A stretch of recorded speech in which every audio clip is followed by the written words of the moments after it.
Have you ever wondered why, despite all the fat-free foods, weight loss programs, and gym memberships, so many of us seem to be getting fatter? Every day, everywhere, we're bombarded with countless numbers of ads and articles all telling us how to lose fat. But did you know our bodies already know how?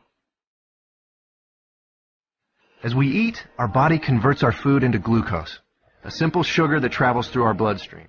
This glucose is the primary food for our cells. Whether it's a muscle cell or a brain cell or a cell in our heart, they all feed on glucose. As glucose moves through our bloodstream, our pancreas produces a hormone called insulin.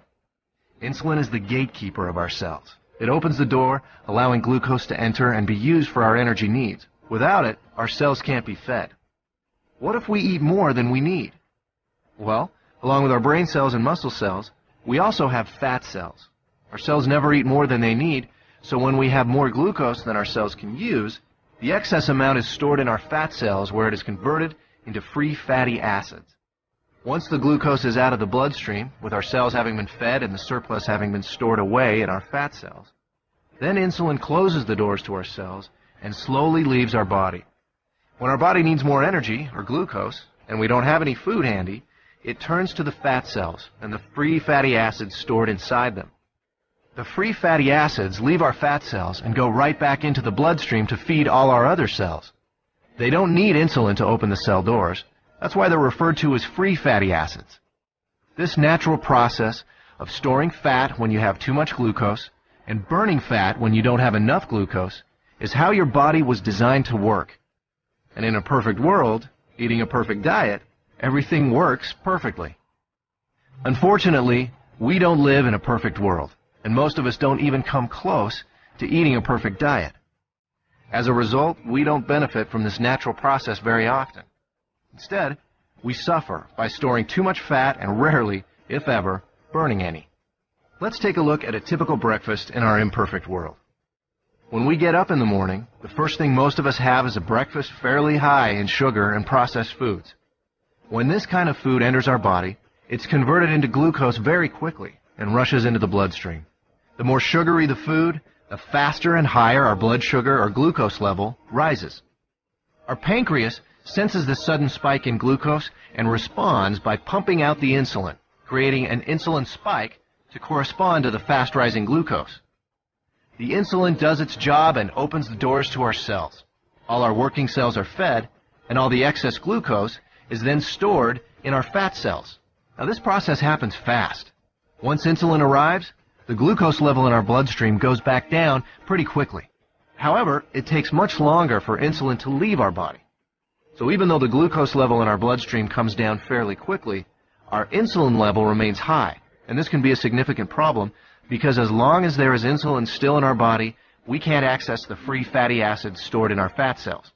Remember, free fatty acids don't need insulin to allow them into the cells, but they do need insulin to be gone before they can leave our fat cells.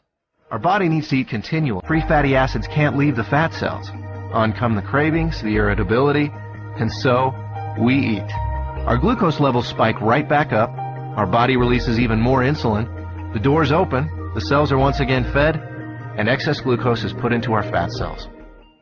With our insulin level remaining high, we're still not able to release any fatty acids, so we continue adding to the fat storage, but never taking any out.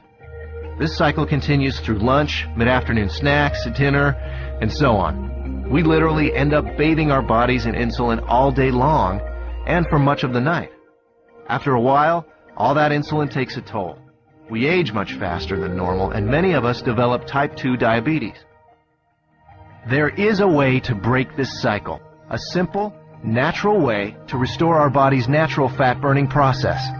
Instead of the spike in glucose and insulin we typically experience, drinking BIOS Live Slim before or during a meal allows for a more mild release of these two elements. This milder release allows the insulin levels to mirror glucose levels, and therefore burn out at about the same time as the glucose. When these two levels drop together, our fat cells are now able to release the free fatty acids, and we enter what we call the fat-burning zone, the period of time in which our body burns off excess fat. No more cravings, and no more feeling tired. After a couple of hours in the fat-burning zone, we're ready to have BIOS Live Slim with our next meal, and we start the cycle again, storing less fat, and burning more of what was already stored. If you're in a hurry to lose that excess fat and want to accelerate your success with BIOS Life Slim, we suggest 5 simple adjustments you can start today. Number 1, eat a high-protein breakfast each morning. You'll love our delicious lean complete meal replacement shake, and it meets the criteria of a high-protein, low-carbohydrate breakfast. Number 2, along with BIOS Life Slim, eat 3 healthy, well-balanced meals that include lean protein, healthy fats, and complex carbohydrates. Number 3, space your meals appropriately.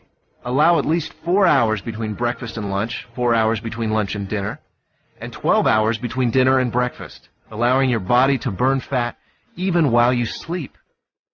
Number 4, increase your physical activity. You don't need to become an exercise fanatic. Just find opportunities to do a little more each day. Number 5, decrease the amount of sweets and processed foods you eat. Especially avoid soft drinks and so-called sports drinks, which can be full of sugar and cause a huge release of insulin. BIOS Life Slim, the natural way to turn your body from a fat-storing machine into a fat-burning machine.